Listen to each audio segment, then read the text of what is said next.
Next scene में हम नानजी को देखते हैं जिसके हाथ में शिनयांग की तस्वीर है और पॉकेट वॉच भी जो उसके डैड का था। तभी फ्लैशबैक दिखाया जाता है। जाओ ये नानजी को बुली कर रहा होता है। वो नानजी से कहता है कि तुमने मुझे बर्बाद कर दिया, ये मत भूलो कि वो सबूत तुम्हें सबसे पहले किसने दिए थे। नानजी कहती है कि अब जब कि तुम मरे नहीं हो तो जो वादा तुमसे किया था वो मैं जरूर पूरा करूंगी। ये सुन जाओ ये उसे छोड़ देता है। नानजी कहती है लेकिन मेरी एक शर्त है, तुम्हें सुई को मारना होगा। इसका मतलब नानजी को सच पता चल चुका है। उसके पेरेंट्स को जिस बंदे ने मारा था वो सुई था। उसने वो सब शिनयांग के ऑर्डर पर किया। नानजी सोचती है कि अब सब कुछ खत्म करने का समय आ गया है। सुई तुम यही डिजर्व करते हो। दूसरी तरफ सुई शिनयांग के हाथ लग जाता है। वो उसे बांध कर पीट रहा होता है और कहता है कि तुम लोगों ने मेरे नाक के नीचे बड़े बड़े काम कर लिए हैं, तुम्हें क्या लगा तुम मुझसे बच जाओगे। ये सुन सुई हंस पड़ता है और कहता है कि तुमने जो किया वो कम था, तुम कुछ भी नहीं कर सकते। ये सुन शिनयांग गुस्सा होता है, वो उसे और ज़्यादा पीटने लगता है और कहता है कि क्या तुम भूल गए फू हाउस में कत्लेआम, तुम तो एक खूनी हो। फू नानजी को ये कैसे नहीं पता, हर तरफ कत्लेआम, वो खून के तेज बदबू, तुम ये कभी नहीं भूल सकते। सुई अपने हाथ खोलने की कोशिश कर रहा है। शिनयांग डंडा फेंक अपने बंदे से गन मांगता है और कहता है कि तुम और तुम्हारा वो घटिया ग्रुप, तुम्हें मार डालना एक चूटी को मारने से भी ज़्यादा आसान है। ये बोलकर वो उसे मारने ही वाला होता है। तभी सुई अपने हाथ खोल शिनयांग से गन छीन उसे लात मारता है और शूट करता है। तभी असिस्टेंट सामने आकर उसे बचा लेता है। शिनयांग वहां से भागने लगता है लेकिन सुई उसके पैर पर गोली मार देता है। शिनयांग गिर पड़ता है।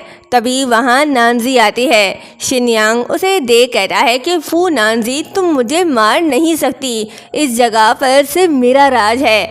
अगर तुमने मुझे हाथ भी लगाया तो तुम भी जिंदा नहीं बच पाओगी। ये सुन नानजी हंस पड़ती है और उसे हर्ट करके कहती है कि ऑफ कोर्स मैं तुम्हें इतनी आसानी से मरने नहीं दूंगी जब तक तुम्हारी ज़िंदगी मौत से भी बदतर नहीं हो जाती।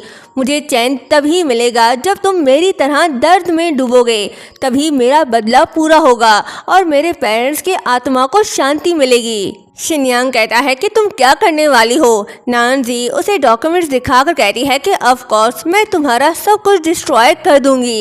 ये बोलकर वो जाने लगती है। शिनयांग कहता है कि नानजी तुम ऐसा नहीं कर सकती। नानजी कहती है कि नर्क में तुम्हारा स्वागत है। नेक्स्ट सीन में सुई और नानजी साथ जा रहे होते हैं। नानजी सुई से पूछती है कि जब तुमने मुझे पहली बार देखा था तब तुमने मुझे पहचान लिया था, है ना। सुई हाँ कहता है। नानजी कहती है तो क्या तुम्हें लगता है कि वापस आकर मुझे बचाना तुम्हारी गलतियों का कफारा होगा। सुई उसकी इस बात का कोई जवाब नहीं देता क्योंकि वो जानता है कि वो उसका गुनहगार है।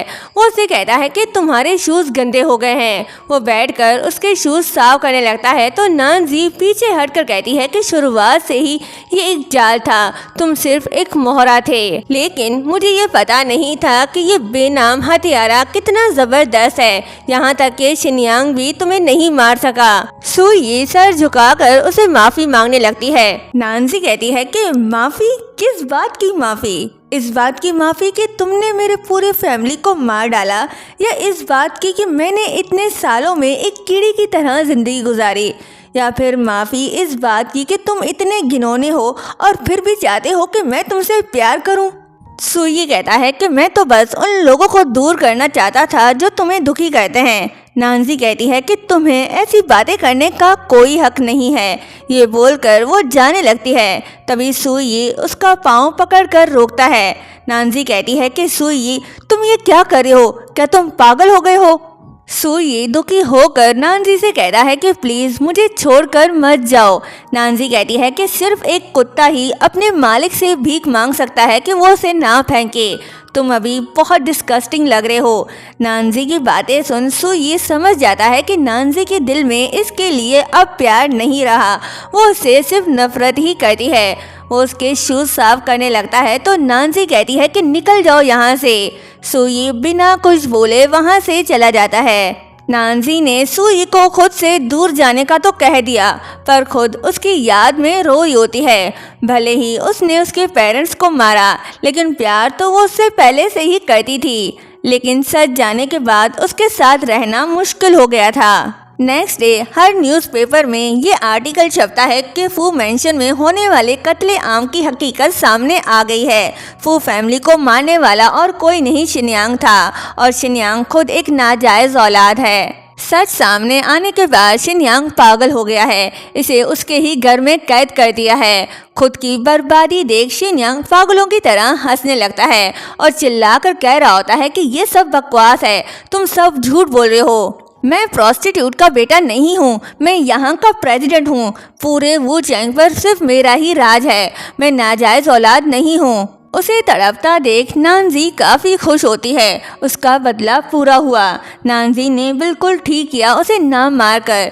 हर पल तड़प कर मरना उसके लिए एक सही पनिशमेंट है। नेक्स्ट सीन में नानजी के हाथ में पिक्चर है। वो फ्लैशबैक याद करी होती है और तस्वीर जलाकर सोचती है कि अगर तुम मुझे मारना चाहते हो तो ये काम मैं खुद करूँगी। कुछ समय बाद नानजी सुई को मिलने के लिए बुलाती है। सुई उसके बताए हुए जगह पर आ जाता है। नानजी कैंडल जलाते हुए सुई से कहती है कि जिन लोगों ने चालें चली उन्हें सज़ा मिल चुकी जो वो डिज़र्व करते थे, लेकिन मारने वाले का क्या, उसे क्या सज़ा मिलनी चाहिए?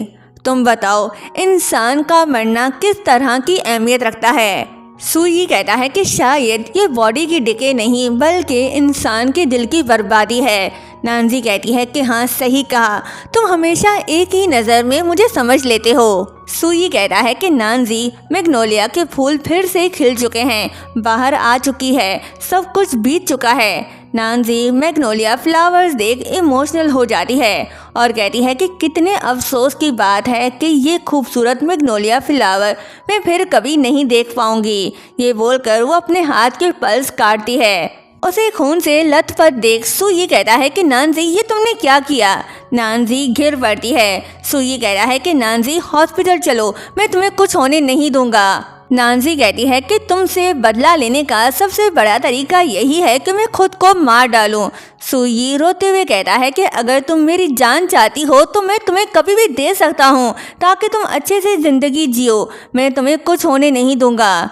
नानजी अपना हाथ उसके चेहरे पर रखती है और इमोशनल होकर कहती है कि तुम इतने ताकतवर हो, लेकिन आखिरकार तुम मुझे नहीं बचा सके।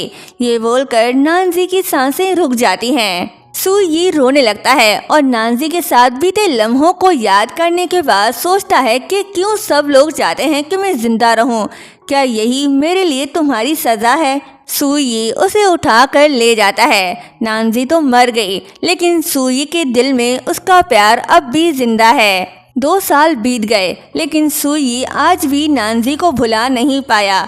मैग्नोलिया के फूल फिर से खिल चुके हैं, लेकिन इसे देखने वाली नानजी सुई के साथ नहीं है। सुई नानजी की याद में हमेशा इस जगह आता है। वो नानजी की तस्वीर देख रहा होता है, तभी वहाँ कुछ लड़के आते हैं। एक सुई को देख कहने लगता है कि ये लड़का हमेशा यहाँ क्यों आता है, लगता है ये पागल है। देखो उसके हाथ में कुछ है। वो सुई के पास जाता है और कहता है कि लाओ मुझे दो, लेकिन सुई उसे नहीं देता तो लड़का भड़क जाता है। सभी उसे मारने लगते हैं और कहते हैं कि तुम्हारी हिम्मत कैसे हुई हमें ये ना दिखाने की।